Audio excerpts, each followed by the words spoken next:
Welcome back into the zone on ESPN Radio, 93.1 FM and ESPNColumbia.com. Good show today, boys. 239 ESPN, 239-3776. I wanted to say something about college basketball. A lot of talk has been made about VCU and how we have teams now that aren't a big draw. Well, let me say something. So often in sports, we use the phrase or term, the best team that no one is talking about. We use that a lot. Oh, a ton. Yeah. Well, VCU is and was that team heading into this tournament. They deserve to be here. And in a season where no team was great, we talked about it before the tournament. We talked about it before the season even started. We knew this would be a year in college basketball where we had more parity this year than any other year in recent memory. And I'm sure you've already heard those people scream for a playoff in college football. Well, if this is the system they use in college basketball, why not college football? It works so well. Stop. These guys in the BCS, these old, stubborn money guys, they're not going to change it. Until the contract goes up for the BCS, this is the system we're going to have in college football. But it would be nice. Again, it's always nice to think, what if?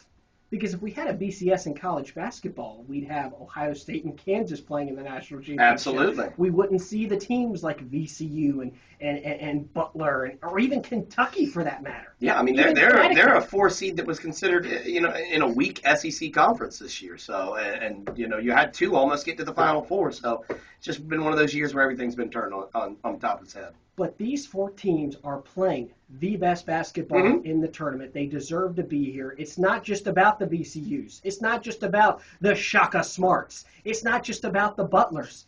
It's about the Kemba Walkers in the 9 games in 18 days. Yeah. It's about those guys. Not to mention they haven't lost a playoff game, a tournament game all year long. Even the Maui Invitational they started with early in the year. It's about the Kentucky team that lost essentially all of their team last year, only to be in the Final Four this season. And again, you look at Butler, who was in the national championship game last year, battled back to get another crack at it. Great storyline. So don't tell me you ain't got them in college basketball. Many will call these teams Cinderellas. I'm not a fan of that team anymore. Not after this year. And again, this could be a blip in college basketball. We may never see anything like what VCU has done ever again.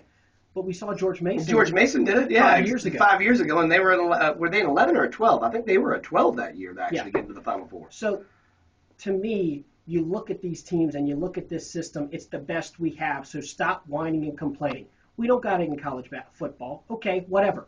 Enjoy what we have. And these 4 teams are playing the best basketball right now. And VCU, again, the best basketball nobody was talking about. Absolutely. Well, the only time they were talking about it was when Jay Billis started ripping them after the selection show. And by the way, why do we want those guys to eat crow? I don't understand. Yeah, I know. They're Dickie V thing got put up with the eat crow. Yeah. Those guys are paid to give their opinions. Absolutely. And at the time, they looked at VCU's resume, and I don't think they looked at them closely because I came on this program the Monday after the selection Sunday, and I looked at their road wins, I looked at their quality wins. They had more road wins, and I'm talking about VCU, than Colorado and Virginia Tech combined. Yeah. It's tough to win on the road in college basketball. It's real tough to win on the road in college basketball. Tough. I don't care what conference you play in, but the Colonial Athletic Conference is not one of those mid-majors that hadn't produced well. Obviously, you've got some 2 teams that have made the deepest runs, being an 11 and 12 seed, and George Mason and now VCU. I mean, this is a conference that's coming up, that's playing good basketball, and getting those road wins, like you said, is probably one of the most important and telling things, because now everybody's on the road in tournament format, and what are they doing? Rolling over people. And again, my point is this. I gave you a lot of things, but my point is this. These 4 teams in the tournament right now, all their storylines, it's not just VCU, it's not just Butler. Look on the other side of Kentucky and Connecticut and what we talked about. Kentucky with their youthfulness and having a completely different lineup this year. Connecticut playing 9 games in 18 days, whatever it is. Kemba Walker and his stardom. This is why the tournament is so special. Yeah, I mean, it's unlike anything else we have, and I